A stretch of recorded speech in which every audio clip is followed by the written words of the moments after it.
Hello super Indians, मेरा नाम है प्रशांत एंड आज के इस वीडियो में हम एकदम जल्दी और क्विकली ये जानेंगे कि थॉर लव एंड थंडर से दिखने वाली हमारी नई माइटी थॉर यानी जेन फॉस्टर कितनी ताकतवर है।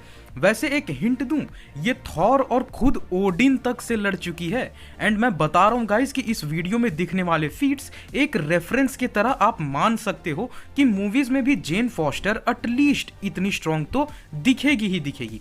तो हमारे लॉयल थॉर फैंस को बिना ऑफेंड करते हुए सीधा चलते हैं हमारे वीडियो के तरफ।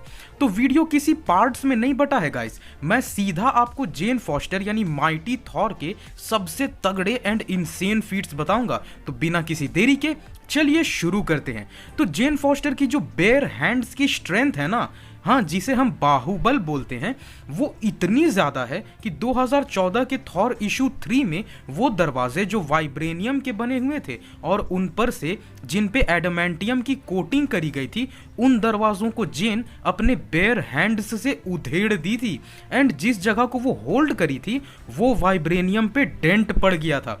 कैन यू इमेजिन, वाइब्रेनियम को बस अपने होल्ड से डिफॉर्म कर देना। वहीं फाइटिंग स्किल्स में ये इतनी कमाल की तो है ही कि एनहाइलस से घंटों तक लड़ी थी, वो भी बिना पसीना बहाए। एंड ऊपर से ये एनहाइलस से पूछ रही थी कि क्या हुआ कीड़े, लड़ते लड़ते थक तो नहीं गए। वहीं अपनी कुछ फीट्स ऐसी है जो इसके ड्यूरेबिलिटी को भी काफी अच्छे से बयां करती है। जैसे ग्लैडिएटर के साथ हेड ऑन बैटल में ग्लैडिएटर के घुसंड पड़ने के बाद और उसकी हीट विजन खाने के बाद भी जेन को कुछ नहीं हुआ था।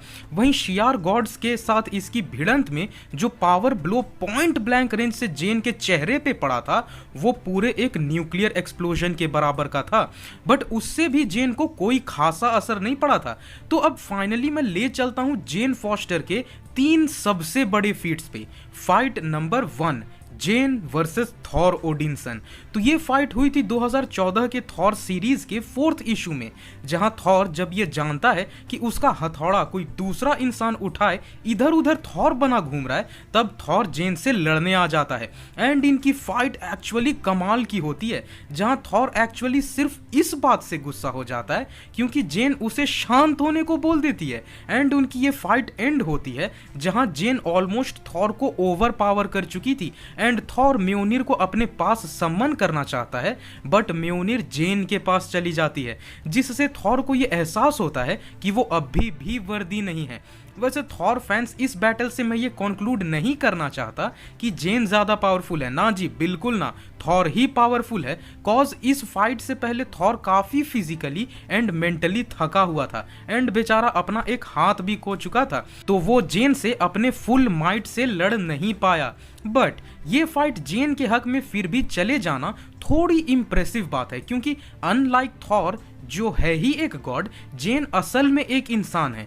तो एक इंसान होने के बावजूद कम से कम इतनी स्ट्रॉन्ग हो जाना खुद में काबिले तारीफ वाली बात है। अब battle number 2, gen foster versus destroyer.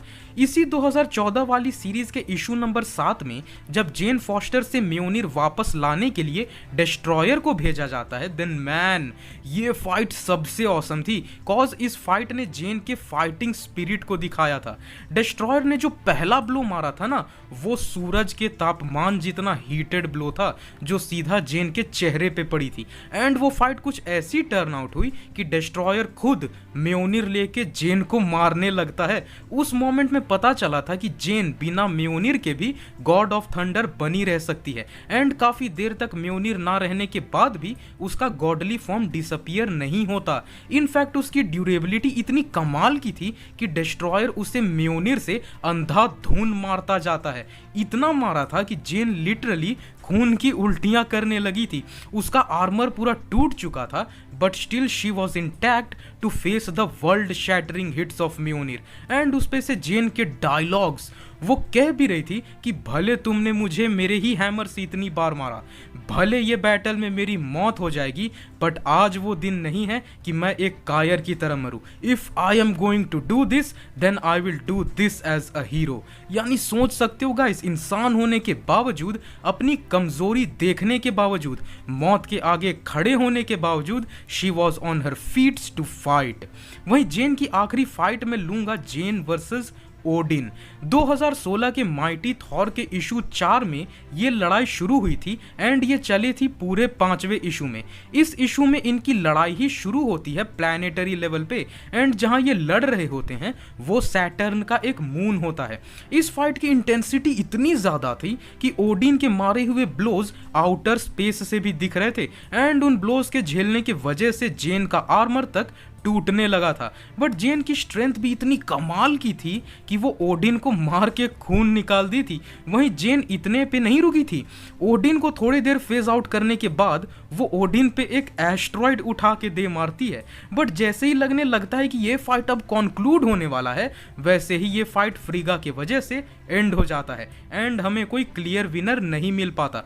But आप फैंस इससे पहले कि ये सोचने लग जाओ कि अबे ओडिन से कैसे लड़ गई है, देन माय फ्रेंड्स ये ओडिन जेसन आरोन का लिखा हुआ था एंड जेसन आरोन ने ओडिन के कैरेक्टर को वीक रखा था, ये तो सब जानते हैं। बट जेन की एटलीस्ट इस स्मॉल फेस ऑफ को उसका क्रेडिट मिलना चाहिए कि बंदी में कम से कम इतना दमखम तो है कि एक ऑल फादर के अगेंस्ट चली जाए। तो गाइज ये था हमारा आज का वीडियो जहां पे मैंने आपको बताया कि ऐसी कौन सी चीजें हैं जो जेन को काफी कूल बनाती है।